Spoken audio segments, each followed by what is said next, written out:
নেই, ভারত কখনো বাংলাদেশটাকে সাহায্য করে নাই। ঠিক বুঝাইতে পেরেছি কিনা জানি না। দেখেন, যদি এই ছাত্র আন্দোলন অর্থাৎ বৈষম্য বিরুদ্ধে ছাত্র আন্দোলনের সময় এই শেখ হাসিনা সরকারের ব্যতীত যে কোনো সরকার যদি এই ছাত্র জনতাকে এভাবে গুলি করে হত্যা করতেন এবং বিনা অপরাধে আমাদেরকে তুলে নিয়ে যাইতেন, ভারতের আসল রূপটা আপনারা দেখতে পারতেন যে বাংলাদেশটাকে পরে তারা কি প্রেম দেখাতো। আপনারা 90-এর আন্দোলনের কথা অবশ্যই অনেকের মনে আছে।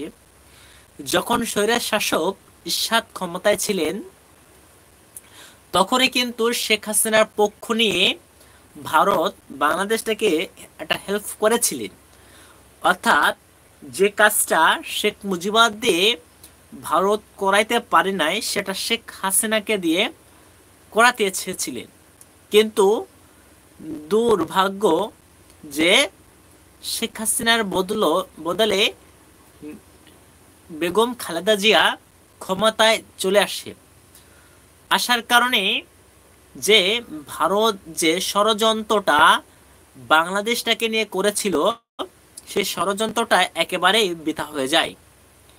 এতে করে ভারত যখন 2008 সালে স্বৈরাচার শাসক আমি ফাঁসিবাদী খুনি ক্ষমতায় আসলেন, তখন তিনি সর্বপ্রথম জামাত দিয়ে হত্যা করে, অর্থাৎ বুদ্ধিজীবী যে কোন ধর্মের বা কোন রাজনীতিবিদের বা কোন দলে এটা দেখে নেই, সমস্ত বুদ্ধিজীবীকে ভারতে কু পরামর্শই শেখ হাসিনা হত্যা করেছেন।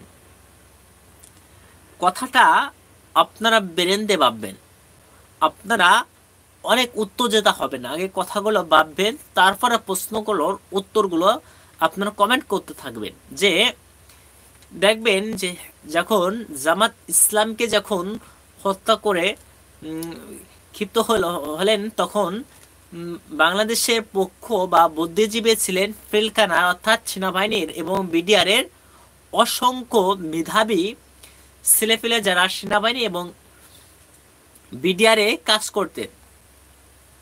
এখন সেনাবাহিনী এবং বিডিআরদের বিদ্রোহী ঘটিয়ে পিলখানায় ভারতের সেনারা এই সকল বুদ্ধিজীবী অর্থাৎ 57 জন সেনাপ্রধান এবং অসংখ্য বিডিআরকে হত্যা করেছে নির অপরাধে। অসংখ্য প্রমাণ বা অসংখ্য ভিডিও ফুটেজ আপনারা সোশ্যাল মিডিয়ায় পেয়ে যাবেন যে হত্যাকাণ্ড যখন করা হয়, অনেক হিন্দি ভাষার অনেকেই পিলখানায় অংশগ্রহণ করেছিলেন। আপনারা বলতে পারবেন যে বাংলাদেশে কোথায় বা কোন জেলায় হিন্দিতে কথা বলে, বাট কোথাও হিন্দি ভাষায় কথা বলে না। অর্থাৎ দিল্লি থেকে সেনা নিয়ে এসে ভারতের ইঞ্জনে এই শেখ হাসিনা পিলখানায় 57 জন সেনা সদস্য সহ অসংখ্য বিডিআরকে বিনা অপরাধে হত্যা করেছিলেন। এটা একটা যখন চাল যখন এখানে শেষ হলো, আপনারা দেখবেন এক এক করে বিভিন্ন দল বিভিন্ন পলিটিক্সের মাধ্যমে ইন্ডিয়া বাংলাদেশটাকে একেবারে শেষ করতে চেয়েছিল।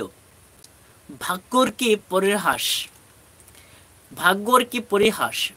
2024-এ শেখ হাসিনা যে সকল ছাত্রদেরকে এতটুকু সম্মান দিতেন না বা এতটুকু মর্যাদা দিতেন না, এই ছাত্রদেরকে ব্রেন হস করে ছোট 1 থেকে শুরু করে মাস্টার্স পাস পর্যন্ত শুধু বাপের কর্মর গল্প শুনিয়ে গেছেন বা সমস্ত বইতে বাপের ইতিহাসগুলো তুলে ধরছেন।